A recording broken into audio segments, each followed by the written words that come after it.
Allah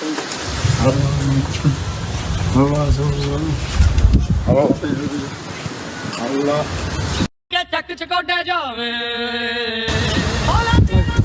ਹਰਿਆਲੀ ਜੰਗਲ ਵਾਲੀ ਤੁਝੇ ਹਰਿਆਲੀ